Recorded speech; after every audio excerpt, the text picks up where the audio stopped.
Hello friends, আজ যে movie explain করব তার নাম পাফার ফিশ। এটা চাইনিজ সাসপেনশন থ্রিলার মুভিটি রিলিজ হয়েছে 2021 সালে। আর ফ্রেন্ডস, এর IMDb 7.3 আউট অফ 10।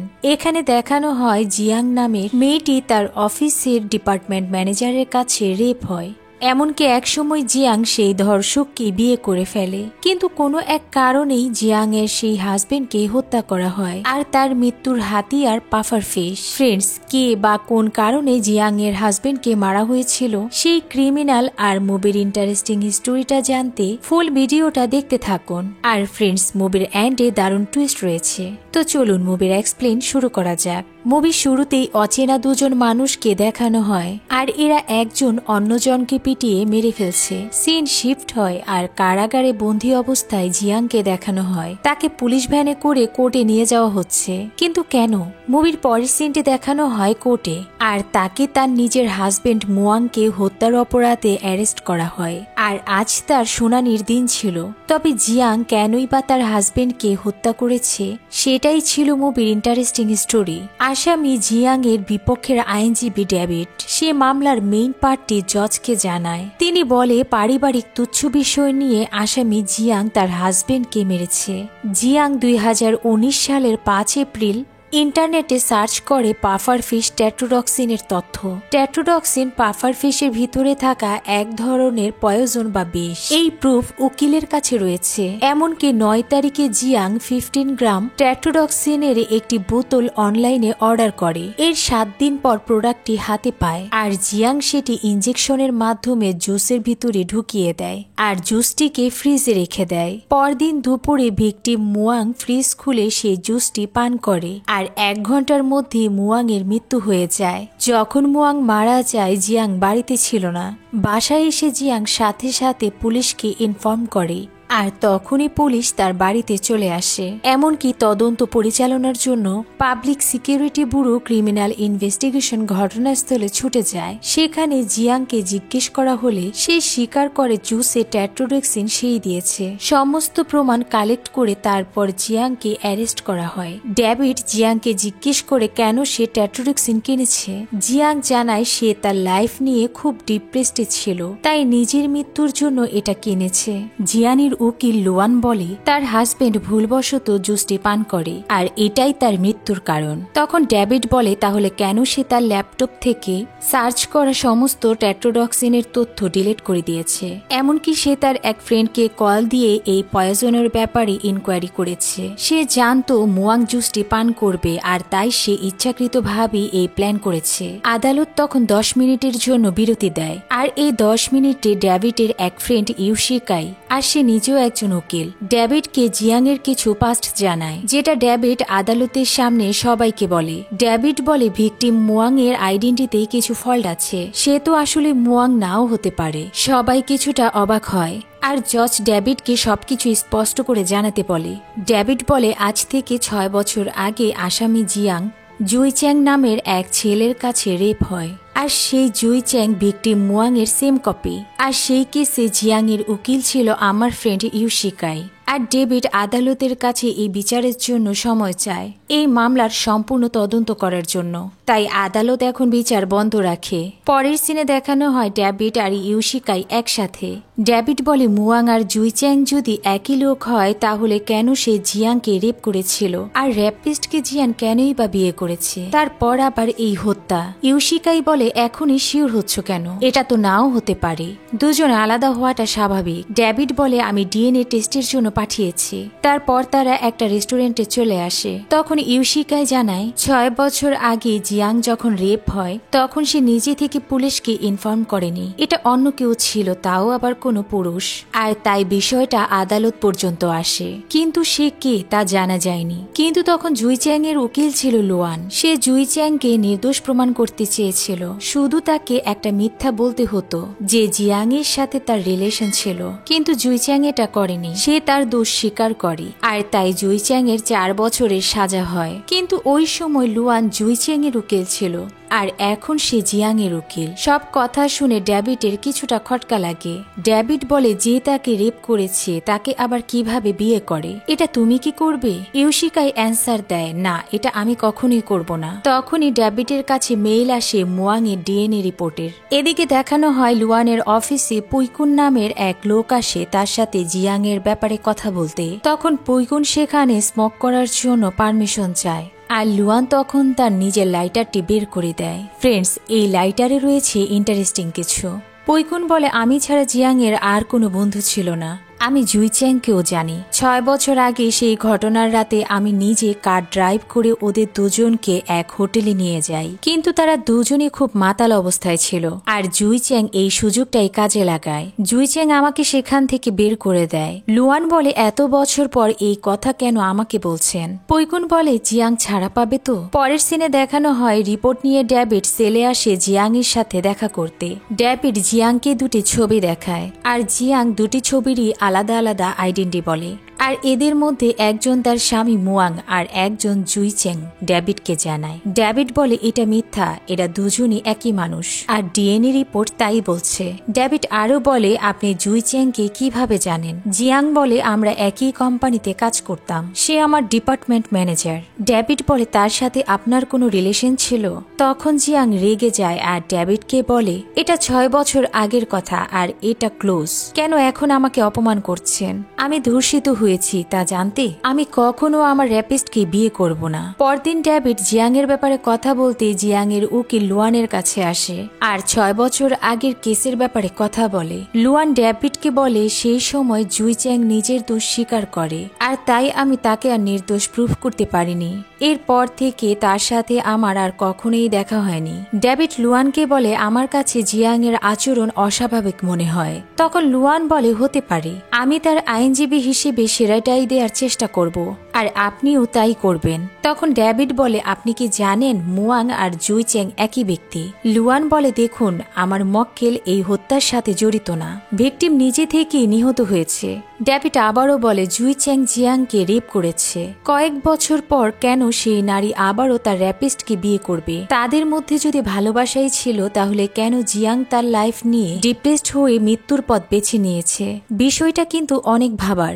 আপনি 6 বছর আগে সেই মামলায় জুই চ্যাং এর উকিল ছিলেন, তখনও জিয়াং এই মামলার সাথে জড়িত, আর এখন সেই জিয়াং এর হয়ে কাজ করছেন। ভাগ্য সত্যিই কি চমৎকার। লুয়ান হেসে দেয় আর বলে, এটা সত্যিই কাকতালীয়। সেই সময় জুই চ্যাং তার অপরাধ স্বীকার করেছে, তাই হয়তো কেসটি হেরে গিয়েছে, কিন্তু এবার আর হবে না, আমি শিওর। ভিকটিম মুয়াং হোক বা জুই চ্যাং, এটা কোনো মেইন পয়েন্ট না, আপনি আসামি ত্রুটি খুঁজে বের করুন। ডেভিড কিছুটা রহস্যভাবে হেসে দেয়। ডেভিড সেখান থেকে বেরিয়ে আসে। পথে তার অ্যাসিস্ট্যান্ট ডেভিডকে বলে, জিয়াং এর রেপ নিয়ে আমাদের কোনো প্রয়োজন নেই, আমাদের দরকার এমন প্রমাণ যাতে করে জানা যায় ভিকটিম মুয়াংকে ইচ্ছাকৃতভাবে হত্যা করা হয়েছে।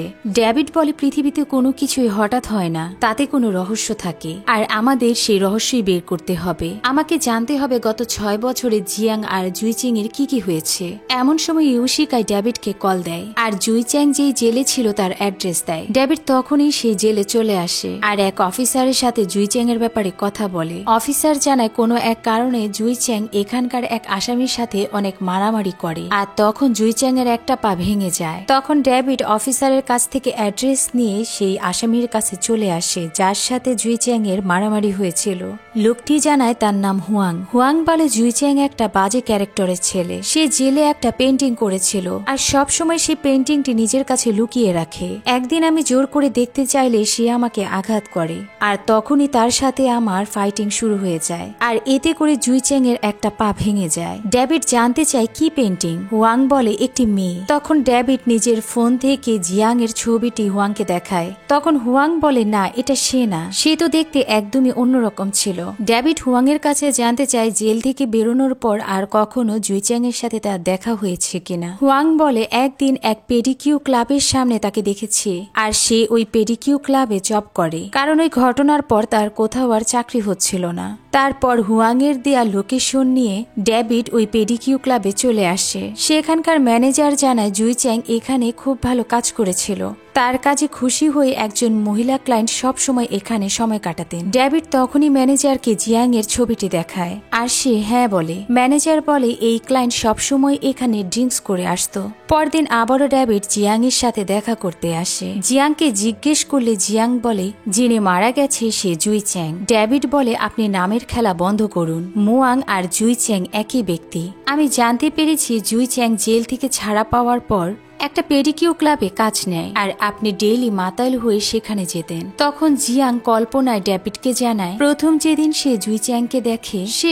অনেকটাই অস্বস্তিতে পড়েছিল, কিন্তু পরে নিজে থেকেই আবার মানিয়ে নিয়েছে। জিয়াং বলে আমরা দুজনই দুঃখী মানুষ আর দুজনেরই ভালোবাসার অপূর্ণতা ছিল। আপনি কি জানতে চান 6 বছর আগের কথা? আর কেই বা পুলিশকে ইনফর্ম করেছিল, যার কারণে তখন আমরা দুজনই সমাজের কাছে নোংরা হয়ে গেছি। এরপর দেখানো হয় জিয়াং এর কথা মতো ডেভিড পুইকুনের কাছে আসে। তখন পুইকুন ডেভিডকে জানায় আমরা একই অফিসে জব করতাম। ঘটনার দিন রাতে অফিস থেকে ডিনারের ব্যবস্থা করা হয় আর সেই সময় জিয়াং জুই চ্যাং দুজনই অনেক বেশি ড্রিঙ্কস করে ফেলে আর আমি ওদের দুজনকে একটা হোটেলে ড্রপ করে দেই। ডেভিড বলে আর সেই সময় আপনি নিজে থেকেই পুলিশকে ইনফর্ম করেছেন? পুইকুন বলে হ্যাঁ, কারণ আমি জিয়াংকে অনেক পছন্দ করি। জুই চ্যাং অ্যারেস্ট হওয়ার পর আমি অফিস থেকে রিজাইন দেই। এরপর একদিন জানতে পারলাম জিয়াং এর বাবা অনেক অসুস্থ হয়ে পড়ে, কিন্তু কোনোভাবেই তাকে ট্রিটমেন্ট করানো যায়নি। তারপর তার বাবা মারা যান। তার কিছুদিন পর জিয়াং আমার কাছে আসে আর জানায় সে একটা সি ফুড কোম্পানি খুলতে চান। তারপর থেকে এই কোম্পানি। জিয়াং জানে আমি তাকে অনেক পছন্দ করি, কিন্তু সে আমাকে একজন পার্টনার হিসাবেই দেখে। পাগলের মতো তার সেবা করেছি, কিন্তু আমি জানতাম না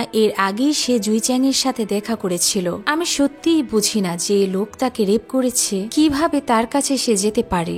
নারী সত্যিই খুব অদ্ভুত প্রাণী। অনেক কষ্টের হাসি হেসে দেয় হুয়াং। আর তখন আমরা জানতে পারি পুইকুন আর জিয়াং যখন একসাথে বিজনেস করেছিল তখন একদিন পুইকুন জিয়ানকে বিয়ের জন্য প্রপোজ করে আর তখনই পুইকুন জিয়াংকে জানায় সেই দিন পুলিশকে সেই ইনফর্ম করেছিল, কারণ পুইকুন জিয়ানকে সেভ করতে চেয়েছে। তখন এই কথা শুনে জিয়াং রেগে পুইকুনকে চর মেরে সেখান থেকে চলে যায়। পরের সিনে দেখানো হয় জিয়াং ডেভিডকে জানায় জিয়াং সেই ক্লাবে যেতে যেতে জুই চ্যাংকে তার ভালো লাগতে শুরু করে। এরপর একদিন সে নিজে থেকেই জুই চ্যাং এর জন্য বাহিরে অপেক্ষা করে আর এবার ফাইনালি জিয়াং জুই চ্যাং এর সাথে আবারও ক্লোজ হয়ে যায়। তবে এটা ছিল তার নিজের ইচ্ছাতে। ডেভিড বলে তাহলে এবার বলুন কেন জুই চ্যাং মুয়াং হয়েছে? জিয়াং এবারও বলে এরা দুজন আলাদা ব্যক্তি। ডেভিড ব্যর্থ হয়ে আবারও বেরিয়ে আসে।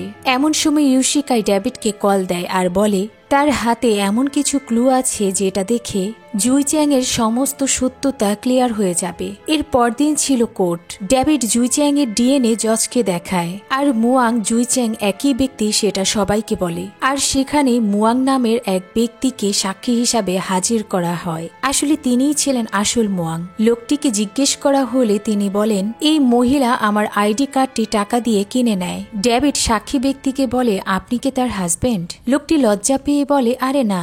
ডেভিড তখন জিয়াংকে বলে এবার বলুন কেন তার আইডি কার্ড নিয়েছিলেন আর কেনই বা জুই চ্যাংকে মুয়াং বানিয়েছেন? এই নামের খেলা বন্ধ করে সবাইকে সত্যটা জানান। আপনি কি আপনার পাস্ট মুছিয়ে দিতেই জুই চ্যাংকে মুয়াং বানিয়েছেন? ধরা পড়ে যাওয়ার পর জিয়াং জজকে সত্যটা জানাতে শুরু করে। সে বলে সেদিন কারে বসে জিয়াং সোশ্যাল মিডিয়ায় এক ভিক্ষুক ব্যক্তিকে দেখে আর সে দেখতে সেম জুই চ্যাং এর মতো ছিল। তারপর তারা সেই ব্যক্তিকে খুঁজে বের করে আর তাকে কিছু টাকা দিয়ে তার সব আইডেন্টি ডকুমেন্ট নিয়ে নেয়। তারপর থেকে জুই চ্যাং এর নতুন পরিচয় হয়ে যায় আর জুই চ্যাং আজীবনের জন্য হারিয়ে যায়। আর এতে আমরা অনেক খুশি ছিলাম। ডেভিড বলে তাহলে এই শহর ছাড়লেন কেন? তখন জিয়াং বলে আমরা যেখানেই যেতাম পরিচিত কেউ দেখলে আমাদের নিয়ে উপহাস করত।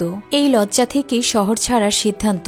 আর তখন পুইকুনের কাছে সমস্ত বিজনেস দিয়ে চলে আসে, কিন্তু তাকেও জানায়নি কেন, কার সাথে বা কোথায় যাচ্ছি। তখন ডেভিড সাক্ষী হিসেবে পুইকুনকে হাজির করে। ডেভিড বলে আপনি সত্যি যদি আসামিকে বাঁচাতে চান সব সত্যটা আমাদের বলুন। তাকে জিজ্ঞেস করা হলে পুইকুন বলে আমি জিয়াংকে অনেক বছর থেকে জানি। সে আমার বিজনেস পার্টনার ছিল। এছাড়া তাকে আমি অনেক ভালোবাসি। সে যখন আমাকে ছেড়ে চলে যায় আমি তাকে অনেক খুঁজেছি, কোথাও তার কোনো নাম্বার ছিল না।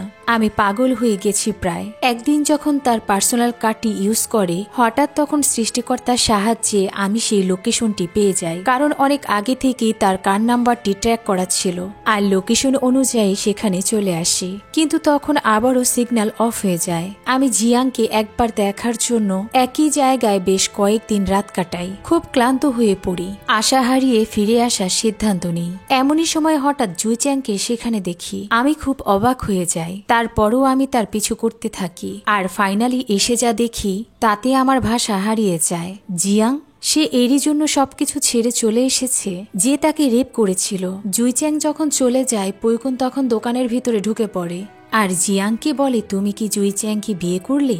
জিয়াং বলে, আমার হাজবেন্ডের নাম মোয়াং। পৈকুন তার ভাষা হারিয়ে ফেলে আর যাবার সময় সে জিয়াংকে বলে, জুইচ্যাং সত্যি যাকে ভালোবাসে সে অন্য মহিলা, তুমি না। ডেভিড তখন জিয়াংকে বলে, কে সে মহিলা? জিয়াং বলে, আমি জানি না। তারপর পৈকুনকে জিজ্ঞেস করা হয়, কিন্তু সে নিজেও জানে না, কারণ জুইচ্যাং মহিলাটিকে কখনো দেখায়নি, শুধু বলতে শুনেছে।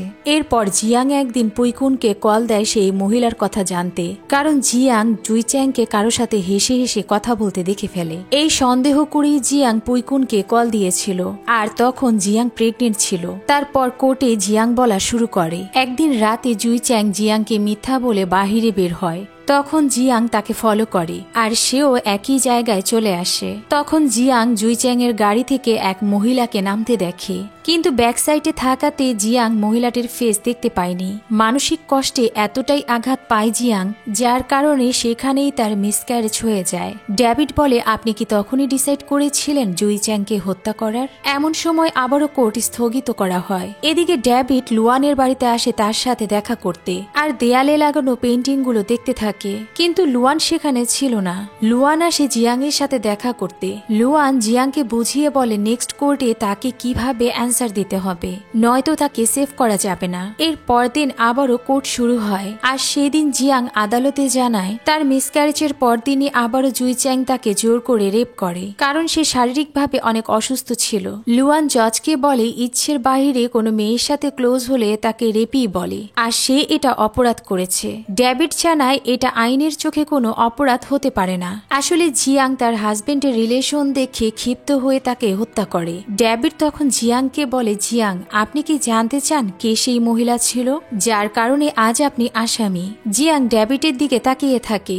তখন ডেভিড কোর্টের স্ক্রিনে সেই দিনের ভিডিও ফুটেজটি প্লে করে, আর ক্লোজ করার পর দেখা যায় সেদিনের ওই কারের মহিলাটি ছিল তারই উকিল লুয়ান। সেখানে থাকা সবাই ভিডিওটি দেখে অবাক হয়ে যায়, এমনকি জিয়াং নিজেও। ধরা পড়ে লুয়ান তার ভাষা হারিয়ে ফেলে। আসলে ফ্রেন্ডস, যেদিন ডেভিড লুয়ানের বাড়িতে গিয়েছিল সেদিন সে দেয়ালে যেই পেন্টিংটি দেখে সেটাই আসল ক্লু ছিল, কারণ এই পেন্টিং এর মহিলার কথাই হুয়াং ডেভিডকে বলেছিল, আর এই পেন্টিংটি জুইচ্যাং জেলে এঁকেছিল।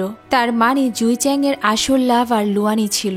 তখন লুয়ান বলে, আসলে এই বিষয়টি আমি কাউকে জানাতে চাইনি, আর আপনারা যা ভাবছেন সেটা ভুল। আমি আর জুইচ্যাং ছোট থেকেই একসাথে বড় হয়েছি, আর আমরা একই সাথে ছিলাম। তার মা মারা যাওয়ার পর থেকে আমরা একই ভাই বোনের মতো বড় হয়েছি। এরপর লেখাপড়ার জন্য আমি শহরে চলে আসি। তারপর থেকে জুইচ্যাং এর সাথে আমার আর কখনো দেখা হয়নি, আর তার সাথে আমার যেদিন প্রথম দেখা হয় সেদিন জানতে পারি আমি যার হয়ে লড়বো সেটাই আসলে আমার ভাই জুইচ্যাং। আমি সেলে ওর সাথে দেখা করি আর জানতে পারি সে ড্রিঙ্কস করে ভুলে এই অপরাধ করে ফেলেছিল, কিন্তু কোর্টে সে তার অপরাধ স্বীকার করে আর সাজা মেনে নেয়। সেদিনের পর থেকে আবারও তার সাথে দেখা বন্ধ হয়ে যায়। এমনকি যেদিন জিয়াং আমাদের দেখে সেদিনও কাকতালীয়ভাবে আমাদের কথা হয়, আর কারে বসে জুইচ্যাং জিয়াং এর বিষয়ে আমাকে বলেছিল জুইচ্যাং তাকে কতটা ভালোবাসে, কিন্তু জিয়াং সত্য জানার আগেই সব শেষ করে ফেলেছে। আর তার কথা ভেবেই আমি এখন জিয়াং এর কেসটা নেই। এদিকে সবকিছু জেনে জিয়াং কোনোভাবেই নিজেকে ক্ষমা করতে পারে না। তার ভুলের জন্য সে নিজের ভালোবাসাকে শেষ করে দিয়েছে। আর এদিকে বেচারা পৈকুন জিয়াংকে এখনো ভালোবেসেই যাচ্ছে। ফ্রেন্ডস, মুভি কিন্তু এখনো শেষ হয়নি, কারণ লাস্ট টুইস্টটি এখনো বাকি রয়েছে। ইউশিকাই আর ডেভিডকে দেখানো হয়, আর তারা ডেভিডের কেসটি জেতার জন্য সেলিব্রেট করছে। তখন ডেভিড ইউশিকাইকে বলে, আমরা যা দেখি তা যেমন ভুল, আবার যেটা জানি সেটাও কিন্তু ভুল, আড়ালে থেকে যায় শুধু সত্য। ইউশিকাই ডেভিডের কথা বুঝতে পারে না। তখন ফ্ল্যাশব্যাকে দেখানো হয় ডেভিডের রিকোয়েস্টে ইউশিকাই 6 বছর আগের রেপ কেসের ডকুমেন্টস ডেভিডকে এনে দেয়। অনেক ঘাটাঘাটির পর ডেভিড ক্লিয়ার জানতে পারে লুয়ানের হাজবেন্ডকে 12 বছর আগে হত্যা করা হয়, কিন্তু পরে তার হাজবেন্ডের ডেড বডি পাওয়া যায়। তবে আসামিকে ধরতে পারেনি। এমনকি সেই ফাইলে থাকা সব ডকুমেন্টস দেখে ডেভিড অবাক হয়ে যায়, কারণ সেখানে লুয়ানের হাতের সেই লাইটারটিও ছিল। এমনকি সেই লাইটারটি ডেভিড পৈকুনের বাড়িতে থাকা ফ্রেমে জুই চ্যাং এর হাতেও দেখে। মুভির পরের সিনে লুয়ান আসে জুই চ্যাং এর সমাধির কাছে, আর সেখানে তিনি সেই লাইটারটি রেখে যায়। এমন সময় ডেভিডও আসে সেখানে, আর লুয়ানকে বলে আপনার খেলা শেষ। ডেভিড আরো বলে আমি আপনাকে একটা গল্প শোনাতে চাই। এক পরিচিত ছেলে তার এক পরিচিত বোনকে খুব ভালোবেসে ফেলে। আস্তে আস্তে তাদের ভালোবাসা অনেক গভীর হয়ে যায়, কিন্তু হঠাৎ সেই মেয়েটির অন্য কোথাও বিয়ে হয়ে যায়। মেয়েটির হাজবেন্ড তার উপরে খুব অত্যাচার করত, এমনকি প্রতি রাতেই তাকে মারত। কিন্তু মেয়েটির পাস্ট লাভারটি তখনও তাকে খুব ভালোবাসত। একদিন সেই মেয়েটি তার লাভারকে কল দিয়ে বিষয়টি জানায়। এমন সময় সেখানে তার হাজবেন্ডও চলে আসে আর তাকে আবারও আঘাত করে। ফোনের লাইন থেকে ছেলেটি সবকিছু শুনে ফেলে। সে এতটাই রেগে যায় যে ছেলেটি তার হাজবেন্ডকে মেরে ফেলার চেষ্টা করে। ছেলেটি তার হাজবেন্ডকে তুলে আনে আর পিটিয়ে লোকটিকে মেরে ফেলে আর বডিটি পুঁতে রাখে। ফ্রেন্ডস, এই সিনটি মুভির শুরুতে দেখানো হয়েছিল। সেই সময় ছেলেটির পকেট থেকে তার লাইটারটি সেখানেই পড়ে যায়, যেটা পুলিশ তদন্তের সময় খুঁজে পায়। কিন্তু মেয়েটি লয়ার ছিল, আর সে তখন সবকিছু বুঝতে পেরে ছেলেটিকে সেভ করে। লুয়ান বলে আপনার গল্প কি শেষ? তাহলে এখন আমি বলবো। যেদিন জুই চ্যাং জিয়াংকে রেপ করে সেদিন সে ড্রাঙ্ক অবস্থায় ছিল, আর তখন সে জিয়াংকে আমি ভেবে ভুল করে ফেলে। এটা তার কোনো অপরাধ ছিল না আমি মনে করি। জুই চ্যাংকে বাঁচাতে আমি জিয়াংকে ক্ষতিপূরণও অফার করেছিলাম, কিন্তু জুই চ্যাং নিজে থেকেই অপরাধ স্বীকার করে ফেলে। আর আমি জানি আমাদের রিলেশনটা ভুল ছিল, আর সেদিন জিয়াং যা দেখেছে সেটাই সত্য ছিল। তাই আমি নিজে থেকে জিয়াংকে সেভ করতে তার কেসটি নিয়েছি, আর এটা আদালতে সেদিন আমি স্বীকার করতে পারিনি। লুয়ান তখন কান্না করে দেয়। ডেভিড লুয়ানকে বলে ঠিক আছে, এই গল্প এখানেই শেষ করে দিন। আর মুভির সিন এখানেই শেষ হয়ে যায়। ফ্রেন্ডস, মুভির টুইস্টটা কেমন ছিল কমেন্ট করে জানাবেন। আশা করি মুভিটি বুঝতে আপনাদের কোনো প্রবলেম হবে না। আল্লাহ হাফেজ।